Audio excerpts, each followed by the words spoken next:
Salut la team OM, avec Randstad, on vous fait découvrir les coulisses de l'OM et aujourd'hui, on part à la rencontre de Michael, intendant au centre de formation.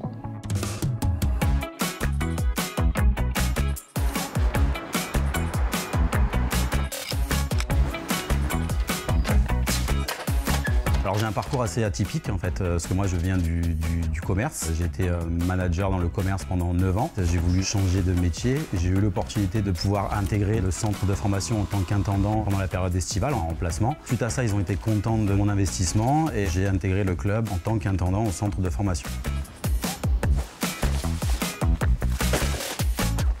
Moi, mon parcours il est atypique dans le sens où effectivement j'allais beaucoup au stade. Moi, mes sports de prédilection sont plus les arts martiaux en fait. À l'époque, le club souhaitait une restructuration du centre de formation en fait, qui l'intendance était gérée par une société externe. J'ai postulé à ce moment-là par mon parcours de management. Peut-être qu'il a une expérience aussi avec ça, tu vois. Il y avait tout à refaire en fait, parce qu'il n'y avait pas grand-chose en fait au commencement qui était mis en place en termes de logistique et de suivi. De mon expérience sportive en fait, j'accompagnais déjà en fait les jeunes boxeurs dans des galas ou des championnats de boxe. Oh bonjour. Oula, elle a tué la vue. J'avais un côté en fait éducateur et un côté aussi manager en fait. J'ai réussi à lier les deux dans ce métier, quoi.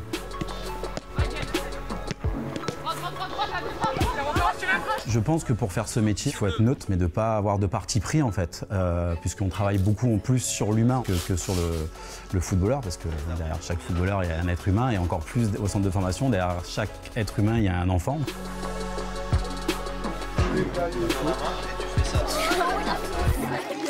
Mes missions principales sont la liaison en fait, entre le sportif en fait, et l'administratif. Ça va de la gestion de la restauration, du service de nettoyage, de la scolarité. Ça englobe tout un tas de tâches diverses et variées. J'ai un entretien à midi.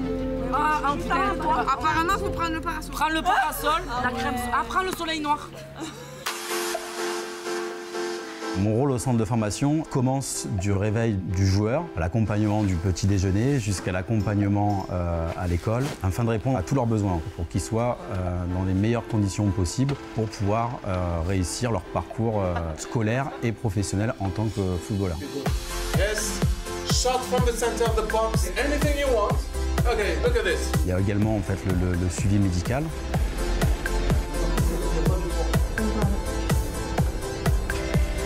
Ils accompagnent en fait quand ils sont blessés, quand ils ont des besoins médicaux. Ensuite, il y a la relation en fait, avec la partie administrative en ce qui concerne leurs besoins pour ouvrir un compte bancaire, pour trouver un appartement, pour le permis de conduire par exemple. Voilà. Allez, 3 joueuses en blanc, Coco, c'est ce que tu veux. On a aussi une relation avec les coachs. Si un joueur en fait, se sent bien dans sa tête, indéniablement, ça aura des répercussions en fait, sur le terrain.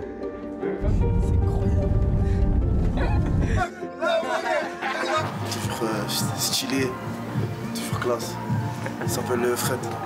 Un joueur qui n'est pas bien dans sa tête, il aura des difficultés. Souvent, en fait, il a des difficultés aussi sur le terrain. Donc, c'est assez lié. Et à ce moment-là, en fait, on fait effectivement le rapprochement avec les coachs pour essayer de déterminer quels peuvent être leurs points faibles ou leurs problèmes qui les empêchent d'avancer. Voilà, tac, tac, très bien, parfait. Appuis latéraux, 2 appuis entre chaque.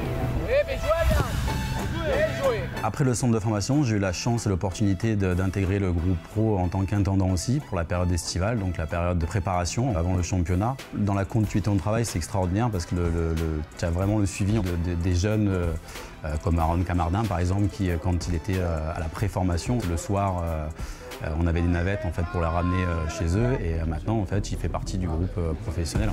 On démontre les 2 buts, on donne un coup de main. On les a vus, ils sont arrivés au centre de formation, ils avaient 12 ans, quasiment 5 ans ensemble jusqu'à sa majorité. Où là ensuite, il quitte le cocon du centre de formation pour établir sa vie professionnelle et être joueur professionnel. Et effectivement, pour nous, c'est quand même quelque chose de particulier et de singulier parce que c'est beau en fait de pouvoir avoir un jeune comme ça qui est arrivé bébé et qui en fait maintenant tu le vois dans des interviews interviews, un pré-match de Ligue 1. C'est quand même assez extraordinaire en fait. À tous les cas, tu as vu, à 20 ans, la barbe elle pousse plus vite. Hein. Ah, ça pousse, là, ça commence. Merci à toi. J'ai eu la chance de suivre cette équipe à l'époque où l'entraîneur était Rudy Garcia. Donc effectivement, pendant la période de préparation, en fait, il fait appel en fait, à un groupe un peu plus étoffé. Les gars, tout le monde écoute, comme ça j'aurais pas besoin de le dire 2 fois. Et qui constitue effectivement beaucoup plus de jeunes du centre de formation que pendant la période de championnat. Et c'est effectivement à ce moment-là où mon métier d'avant en fait, a rencontré mon métier de maintenant qui était le même, mais qui effectivement est venu se consolider en fait.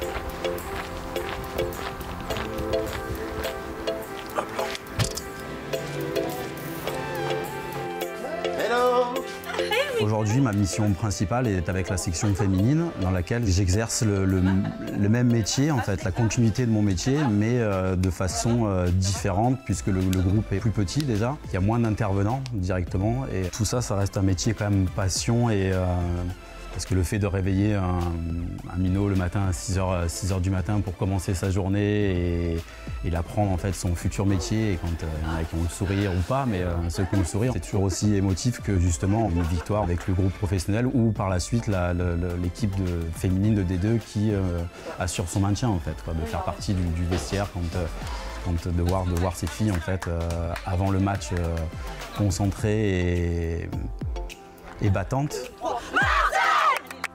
Et à l'arrivée, voilà, quand les choses fonctionnent et qu'elles réussissent, l'explosion de joie.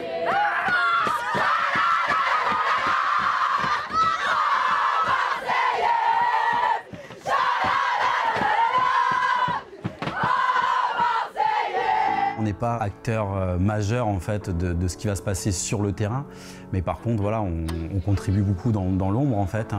Je sais qu'avec pas mal de joueurs ou joueuses, bah voilà, des fois ça va être un regard, une poignée de main, un sourire ou quelque chose comme ça qui fait que tu établis un lien où toi aussi en fait tu te sens concerné et en fait, pris par le jeu en fait, hein, parce que de toute façon on est tous, je pense, dans le club à partir du moment où on intègre l'Olympique de Marseille, on a ce culte du résultat en fait, de vouloir réussir en fait et de vouloir bien faire en fait. Hein.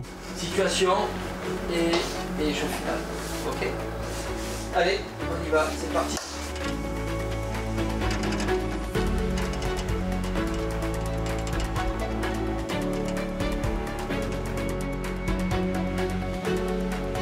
Le matin, c'est eux qui nous réveillent. Si on a besoin du moindre truc, on va parler directement avec eux. Ils nous aident beaucoup. Et comme on est entre nous, entre jeunes, et qu'on n'est pas avec nos familles, ils prennent le rôle des grands frères ou des papas. Voilà, c'est la fin. J'espère que vous en avez appris plus sur le métier de Michael. RDV au prochain épisode avec un nouveau métier.